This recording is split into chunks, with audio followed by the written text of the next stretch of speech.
अब सभी लोग पहला वीडियो देखे होंगे। आज हम लोग दूसरा टॉपिक शुरू करते हैं, स्वतंत्रता, जो फ्रीडम या लिबर्टी आप लोग कहते हैं। तो आप देखते हैं कि इस टॉपिक में पहले तो जो है नेल्सन मंडेला के बारे में, जो लॉन्ग वॉक टू फ्रीडम जो उनकी पुस्तक है उसके बारे में लिखा गया है। फिर आप देखते हैं कि आंग सान सू की का जो फ्रीडम फ्रॉम फियर, म्यांमार में जो आंदोलन उन्होंने चलाया, उसके बारे में लिखा गया है। यहाँ पर आप लोग देखे होंगे कि कहीं लिबर्टी कहीं फ्रीडम ये लिखा रहता है। तो सबसे पहले उसका अंतर ही स्पष्ट कर दिया जाए कि ये जो लिबर्टी है, लिबर्टी मतलब यहाँ पर हिंदी में उसको बोलते हैं स्वतंत्रता, और दूसरा होता है आजादी, इसको बोलते हैं फ्रीडम। तो लिबर्टी और फ्रीडम में क्या डिफरेंस है, पहले इसी पर हम चर्चा कर दें। देखिए, लिबर्टी जो शब्द है वो लैटिन भाषा के लाइबर शब्द से निकला है, और लाइबर शब्द से जो निकला है इसका मतलब होता है किसी प्रकार के बंधन का न होना, एब्सेंस ऑफ रेजिस्टेंस, मुक्त व्यक्ति की स्थिति। इस चीज को हम लोग कहते हैं लिबर्टी। और फ्रीडम क्या है? फ्रीडम जो है वो इंग्लिश भाषा का शब्द है फ्रीडम, जिसको हम लोग आजादी कहते हैं। इसका मतलब है स्वतंत्र इच्छा की स्थिति। स्वतंत्र इच्छा की स्थिति का मतलब होता है स्टेट ऑफ फ्री विल, मुक्त राज्य। जो मुक्त राज्य है उसको हम लोग बोलते हैं फ्रीडम। पहला अंतर समझ में आया? दूसरा जरा अंतर समझिएगा। देखिए, लिबर्टी का व्यवहारिक मतलब क्या होता है? अपनी इच्छा अनुसार कार्य करना। मतलब जैसे विचार है, व्यक्ति की स्वतंत्रता है, स्वयं को अभिव्यक्त करने की जो शक्ति है, कार्य करने की जो शक्ति है, उसको हम लोग लिबर्टी कहते हैं। करने का निर्णय लेने की शक्ति, किसी कार्य को करने की निर्णय लेने की शक्ति, सिंपल समझिए, किसी कार्य को निश्चित करने की शक्ति। नहीं समझ में आया ना? अरे, निर्णय लेने की शक्ति, तो निर्णय लेने की जो शक्ति है वो फ्रीडम है। और तीसरा जो डिफरेंस है, कुछ करने की जो आजादी, कुछ करने की जो स्वतंत्रता है वो लिबर्टी है। कुछ करने की जो स्वतंत्रता है वो लिबर्टी है। मतलब ऐसी परिस्थिति जिससे हम अपने मन का कुछ कर सकें, नहीं मन में आता कि कुछ कर लिया जाए, तो उसको हम लोग बोलेंगे लिबर्टी। और जो आजादी है, इसका मतलब होता है कि फ्रीडम जो है कुछ अवस्थाओं में आजादी है। फ्रीडम कुछ अवस्थाओं में आजादी है। इसका मतलब किसी से स्वतंत्र होना। जैसे अंग्रेजों से हम स्वतंत्र हो गए तो फ्रीडम, एक चीज ध्यान रखिएगा, फ्रीडम जो है लिबर्टी से ज्यादा ठोस अवधारणा है। फ्रीडम व्यक्ति के राज्य के साथ, व्यक्ति का राज्य के साथ और अन्य व्यक्तियों के साथ, परिस्थितियों के साथ संबंध संकल्पना है, जुड़ाव है। राज्य लिबर्टी के माध्यम से अपने नागरिकों को फ्रीडम की गारंटी देता है। इसीलिए फ्रीडम को जो है ज्यादा जो है ठोस अवधारणा कहा जाता है।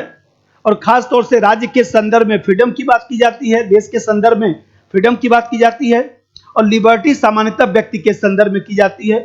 तो पहले तो कंसेप्ट ये क्लियर हो गया। अब थोड़ा सा इस एनसीईआरटी में आगे बढ़िए। इस एनसीईआरटी में पहले तो स्वतंत्रता का आदर्श है, तो आप लोग पढ़े होंगे कि यहाँ पर जो है नेल्सन मंडेला के बारे में लिखा गया है। फिर इसके बाद जो है आंग सान सू की के बारे में लिखा गया, फ्रीडम फ्रॉम फियर। फिर स्वतंत्रता क्या है इसके बारे में लिखा गया। पहले स्वतंत्रता का अर्थ समझिए। जो लिबर्टी है वो लैटिन भाषा से निकला हुआ शब्द है। जो लिबर्टी है वो लैटिन भाषा का शब्द है, अभी बताया हूं, लाइबर शब्द से निकला है। लाइबर का मतलब होता है बंधन का न होना, एब्सेंस ऑफ रेजिस्टेंस, लोगों को इच्छा अनुसार कार्य करने की आजादी। तो यहां पर लोग इच्छा अनुसार कार्य कर सकें, इच्छा अनुसार कार्य करें। अब ये बताइए, इच्छा अनुसार कार्य करें तो यहीं पर ध्यान रख, यहीं पर भ्रम उत्पन्न हो जाता है कि अरे भाई, इच्छा अनुसार तो कुछ भी मन करेगा तो कर देंगे। तो यहां पर लिबर्टी को दो भागों में हम लोग बांटते हैं। एक तो नकारात्मक स्वतंत्रता, एक नकारात्मक स्वतंत्रता, और दूसरा जो है सकारात्मक स्वतंत्रता। ये दो भागों में बांटा जाता है। अब पहले नकारात्मक स्वतंत्रता समझिए। नकारात्मक स्वतंत्रता का मतलब होता है प्रतिबंधों का अभाव। ये लोग कहते हैं, नकारात्मक स्वतंत्रता वाले जो समर्थक हैं, ये लोग कहते हैं कि व्यक्ति विवेकशील प्राणी है, और व्यक्तित्व विकास के लिए स्वतंत्रता मिलनी चाहिए।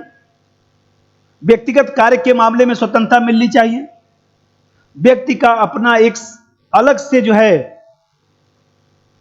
समाज है, व्यक्ति का अपना एक समाज से अलग व्यक्तिगत क्षेत्र भी होता है। तो इसलिए जो है राज्य को इसमें ज्यादा हस्तक्षेप नहीं करना चाहिए और व्यक्तिगत जीवन में स्वतंत्रता देने से जो है व्यक्ति का विकास होगा। तो ये लोग कहते हैं कि व्यक्तिगत स्वतंत्रता और सामाजिक हित में कोई अंतर नहीं, व्यक्तिगत हित से ही सामाजिक हित की पूर्ति हो सकती है।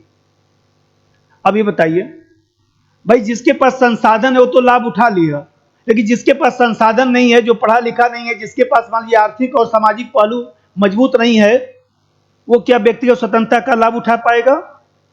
वो जो है प्रतिबंधों के अभाव का क्या लाभ उठा पाएगा? जैसे हमने कहा कि भाई लिबर्टी होता क्या है? लिबर्टी का मतलब है कि व्यक्ति की आत्म अभिव्यक्ति की योग्यता का विस्तार, उसके अंदर जो संभावना है उसका विकास करना। तो जिसके पास संसाधन होगा वो तो अपनी संभावना का विकास कर लेगा, और जिसके पास नहीं होगा वो क्या करेगा? इसीलिए नकारात्मक स्वतंत्रता को कहा जाता है कि यह अपूर्ण अवधारणा है। विचारक जो है कहते हैं कि यह अपूर्ण अवधारणा है, और जो सकारात्मक स्वतंत्रता उसकी बात करते हैं। देखिए, सकारात्मक स्वतंत्रता का मतलब होता है hindrance of hindrances, restriction of restriction, बाधाओं को बाधित करना। मतलब मान लीजिए हमारे पास पैसा नहीं है तो सरकार हमारी मदद कर दे, हम मान लीजिए उस लायक नहीं है तो सरकार हमारा स्कूल में एडमिशन करवा दे, कुछ स्कॉलरशिप दे दे, विदेश भेज दे। तो स्वतंत्रता बंधन का अभाव नहीं। सकारात्मक स्वतंत्रता वाले कहते हैं, पॉजिटिव लिबर्टी के जो समर्थक हैं वो लोग कहते हैं कि स्वतंत्रता बंधन का अभाव नहीं है, बल्कि उन सामाजिक परिस्थितियों की मौजूदगी है जिससे व्यक्ति का व्यक्तित्व विकसित हो सके। बाधाओं को बाधित करना मतलब जो बाधा है उसको हटा दिया जाए, हमारी सहायता कर दिया जाए। ये लोग कहते हैं भाई स्वतंत्रता का उद्देश्य मानव का सामाजिक मानव के रूप में विकास करना है। व्यक्ति को सामाजिक हित के खिलाफ स्वतंत्रता नहीं दिया जा सकता, इसलिए राज्य थोड़ा बहुत प्रतिबंध लगा सकता है। इसीलिए तो कहा जाता है कि जो कानून बनाया जाता है वो स्वतंत्रता को कम नहीं करता, बढ़ाता है, क्योंकि कानून स्वतंत्रता को बढ़ाने की एक व्यवस्था है। हम लोग को लगता है कि हमारी स्वतंत्रता प्रतिबंधित हो गई, लेकिन ऐसा नहीं है। कभी कभी कानून देखा जाए तो हम लोग की स्वतंत्रता को बाधित भी करता है, लेकिन सामान्य रूप से कानून हमारी स्वतंत्रता में सहायक है। सामाजिक परिस्थितियों से ही स्वतंत्रता प्राप्त हो सकती है। इसीलिए सकारात्मक स्वतंत्रता के समर्थक कहते हैं कि स्वतंत्रता न्याय समानता से जुड़ी हुई अवधारणा है, और राज्य का कार्य जो है ऐसा वातावरण तैयार करना होना चाहिए जिससे स्वतंत्रता जो है बढ़ सके। स्वतंत्रता सामाजिक व्यक्ति की सामाजिक आवश्यकता है। यह समाज को या समाज से अलग हुए व्यक्ति की स्वतंत्रता नहीं है। अरे भाई, हम सामाजिक प्राणी हैं ना, तो समाज की परिस्थिति से हमारी स्वतंत्रता मेल खाना चाहिए। कुछ भी करने की आजादी थोड़े ना है। तभी तो सुप्रीम कोर्ट ने समलैंगिक विवाह को जो है अमान्य घोषित कर दिया, बोला नहीं हम नहीं कर दे सकते, क्योंकि कहीं ना कहीं जो है देखा जाए तो यह सामाजिक भारत की जो सभ्यता संस्कृति है, जो समाज व्यवस्था है, उससे मेल नहीं खाता है। अब नकारात्मक स्वतंत्रता भी सुन लिए, सकारात्मक स्वतंत्रता सुन लिए, तो दोनों में जरा अंतर भी ध्यान रखिएगा। मान लीजिए मैं कहूं कि दोनों में अंतर, अब लिख लेंगे ना भाई। नकारात्मक स्वतंत्रता मतलब बंधन का अभाव, और सकारात्मक स्वतंत्रता मतलब स्वतंत्रता के लिए सकारात्मक कार्य करने की व्यवस्था, कुछ परिस्थिति उपलब्ध कराना। देखते हैं कि इसका मतलब कि नकारात्मक स्वतंत्रता जो है राज्य हस्तक्षेप न करे, और यहां पर सकारात्मक स्वतंत्रता में राज्य हस्तक्षेप करे। और नकारात्मक स्वतंत्रता में जो है राजनीतिक पहलू पर ज्यादा बल दिया जाता है, और सकारात्मक स्वतंत्रता में सामाजिक आर्थिक पहलू पर बल दिया जाता है। नकारात्मक स्वतंत्रता में जो है समानता, न्याय, इन सब चीजों से स्वतंत्रता को नहीं जोड़ा जाता है। सकारात्मक स्वतंत्रता में स्वतंत्रता को समानता, न्याय से भी जोड़ा जाता है। नकारात्मक स्वतंत्रता जो है बाजार व्यवस्था की बात करता है, पूंजीवादी व्यवस्था पर बल देता है, और यह जो सकारात्मक स्वतंत्रता है सामाजिक व्यक्ति के सामाजिक पहलू पर बल देता है, कहीं न कहीं वेलफेयर स्टेट पर बल देता है। तो आप देखते हैं आखिर स्वतंत्रता है क्या? स्वतंत्र व्यक्तित्व विकास की सुविधा और तर्कसंगत औचित्यपूर्ण बंधन, ये स्वतंत्रता है।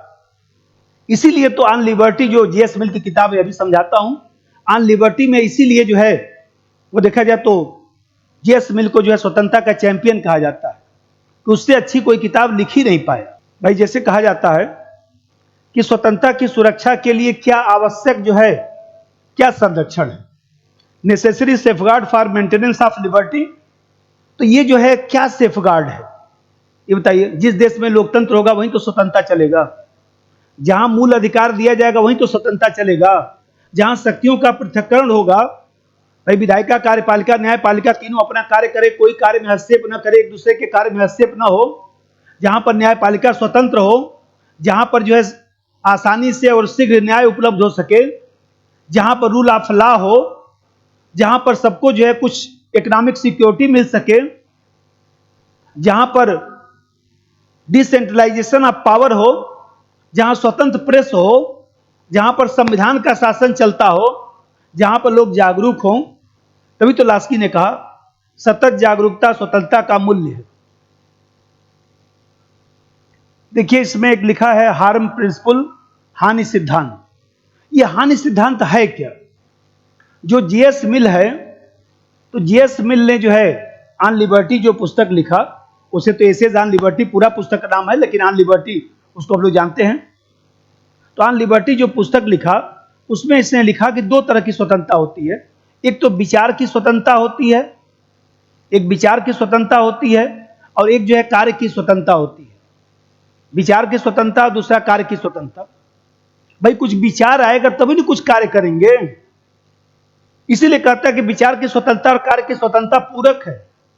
उसने अपनी किताब में लिखा कि कोई पक्षी यदि उड़ना चाहता है, उसका पंख साथ नहीं देता है तो क्या कर लेगा? आप आईएएस की तैयारी करना चाहते हैं, कोई सुविधा ही नहीं है, फॉर्म भरने का भी पैसा नहीं है, तो कैसे होगा काम? तो सरकार का फर्ज है ना कि वो सुविधा उपलब्ध कराए। तो विचार की स्वतंत्रता और कार्य की स्वतंत्रता दोनों पूरक है। तो यहां पर देखिए एक लिखा है हानि सिद्धांत। इसका क्या मतलब है?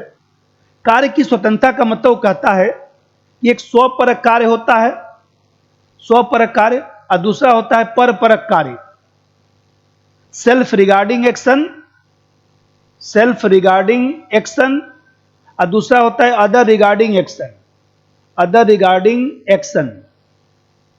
तो स्वपरक कार्य का मतलब यह है व्यक्ति खाना खाता है, कपड़ा पहनता है। ऑन लिबर्टी में भी लिखा घर में बैठ के जुआ खेलते हैं, शराब पीते हैं, उसमें भी राज्य को कुछ हस्तक्षेप नहीं करना चाहिए। और जो अदर रिगार्डिंग एक्शन है, समाज से संबंधी जो कार्य है, तो समाज हित में जो है हस्तक्षेप किया जा सकता है। तो समाज हित में हस्तक्षेप जो किया जा सकता है तो उससे किसी को नुकसान हो सकता है। इसी को हानि सिद्धांत कहा जाता है कि किसी के कार्य करने की स्वतंत्रता में हस्तक्षेप करने का एकमात्र लक्ष्य जो है आत्मरक्षा होना चाहिए। किसी भी सभ्य समाज में किसी भी सदस्य की इच्छा के खिलाफ जो है शक्ति के औचित्यपूर्ण प्रयोग का एकमात्र उद्देश्य किसी की हानि को जो है बचाना है। हमें कहते हैं आप सड़क पर गाड़ी चला रहे हैं और ऐसी दिशा में मान लीजिए एक्सीडेंट हो जाए तो प्रतिबंध लगाया गया है ना कि 60 किलोमीटर पर आवर से ज्यादा आप नहीं चलाएंगे। मान लीजिए कोई नफरत फैलाने वाला भाषण दे रहा है तो उस पर प्रतिबंध लगाया जा सकता है ना। तो कहीं ना कहीं उस पर प्रतिबंध जो लगा रहे हैं वो हानि सिद्धांत है। कोई तेज आवाज से संगीत सुन रहा है, उस पर प्रतिबंध लगाया जा सकता है, तो यह क्या है? यह हानि सिद्धांत है। तो उसने कहा कि कहीं ना कहीं जो है देखा जाए तो कोई व्यक्ति यदि अदर रिगार्डिंग एक्शन में काम करता है, समाज में कोई कार्य कर रहा है, तो ऐसी स्थिति में जो है देखा जाए तो उस पर कुछ प्रतिबंध लगाया जा सकता है। तो प्रतिबंध लगाने से उसको कुछ नुकसान होगा, इसी चीज को हानि सिद्धांत कहा जाता है। लेकिन ध्यान रखिए कि ये जो स्वतंत्रता का जो टॉपिक है वो थोड़ा सा, चूंकि आप लोग 10-15 मिनट से ज्यादा तो वीडियो देखेंगे नहीं, अब फिर हम लंबा वीडियो बनाएंगे तो आपको ज्यादा समझ में आएगा नहीं, इसलिए इसका 2 पार्ट बनेगा। अब एक पार्ट जो है मैं बताया ट्यूसडे, थर्सडे और सैटरडे 3 दिन वीडियो बनेगा। इसका एक पार्ट मैं और बनाऊंगा, तब तक इसको पढ़कर टॉपिक को अच्छा से रख लीजिए और इसमें जो जो लिखा है फिर उसकी चर्चा हम करेंगे।